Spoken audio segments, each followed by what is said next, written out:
제가 발표할 주제는 바로 수학자 아이작 뉴턴입니다. 우선 그의 일생을 간략히 소개하자면 그는 1642년에 태어났습니다. 하지만 어머니의 재가로 할머니가 9년 동안 키우게 되었고 그 이후에 어머니가 돌아오셨습니다. 1661년에 케임브리지 대학 트리니티 칼리지에 입학하였고 1664년에 몇 가지 철학적 문제들을 집필을 했습니다.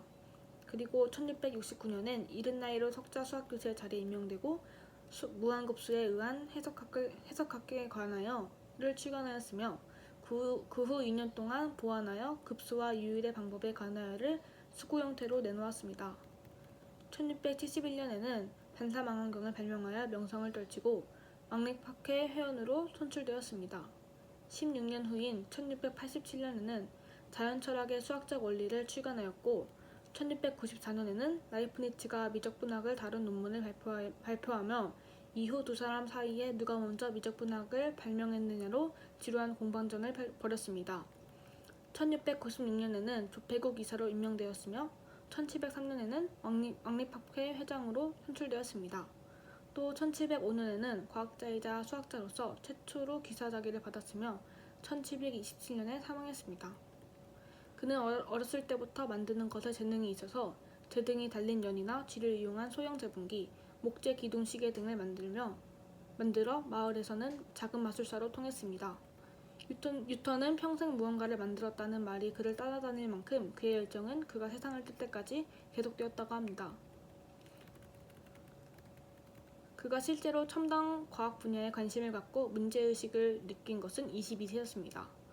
우연히 미적분학과 역학을 구상하다가 케플러의 법칙과 중력 개념을 연구하게 됐는데 이 무렵 패스트가 유행하여 학교는 문을 닫고 또 런던에 큰 불까지 나서 뉴턴은 고향으로 내려가 사과나무를 바라보며 지내던 중 어느 날 사과가 뚝 떨어지는 것을 보고 만료인력의 법칙을 발견하였습니다. 맨날 뉴턴 하면 사과가 떠오르는 경우가 많이 있었는데 그 당시 에피소드까지 알게 되니 더 친근하게 다가오는 것 같이 느껴졌습니다.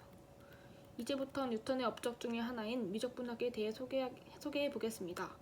17세기는 수학의 발전에 있어서 괄목할 만큼 풍요로운 시기였는데 그 중에서 가장 주목할 만한 업적이 바로 미적분학의 발견입니다.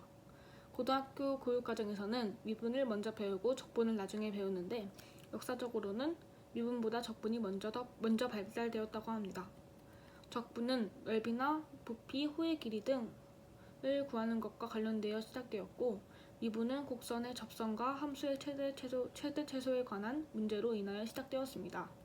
그리고 한참 지난 후 적분과 미분의 관계가 더하기와 빼기 또는 곱하기와 나누기처럼 서로 반대되는 과정이라는 것이 알려지게 되었다고 합니다.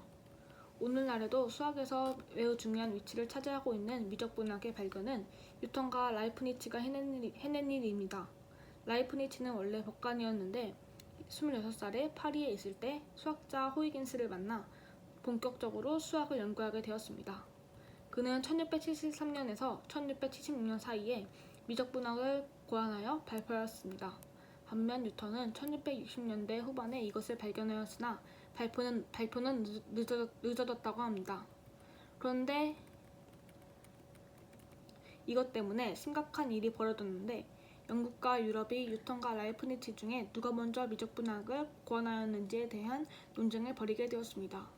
지금은 두 사람이 서로 독립적으로 미적분학을 발견하였다고 알려져 있지만 그 당시 이 논쟁으로 인해 영국과 유럽 대륙 사이에는 수학 교류가 끊기게 되었고 그 결과 영국의 수학 발전이 거의 100년이나 늦어지게 되었다고 합니다. 그러면 뉴턴은 왜 발표를 미뤘을까요? 내려오는 말로는 1669년에 광학에 대한 논문을 발표한 후 뉴턴은 일부 과학자들로부터 격렬한 공격을 받았었는데 뉴턴은 그러한 논쟁이 너무 지겨워 과학에 관한 어떤 것도 자신을 발표하지 않으리라 맹세하였다고 합니다. 현재 알려져 있는 그의 모든 논문들은 발견한 지 수년이 지난 후에 친구들을 성하에 못 이겨 발표된 것이라고 합니다. 감사합니다.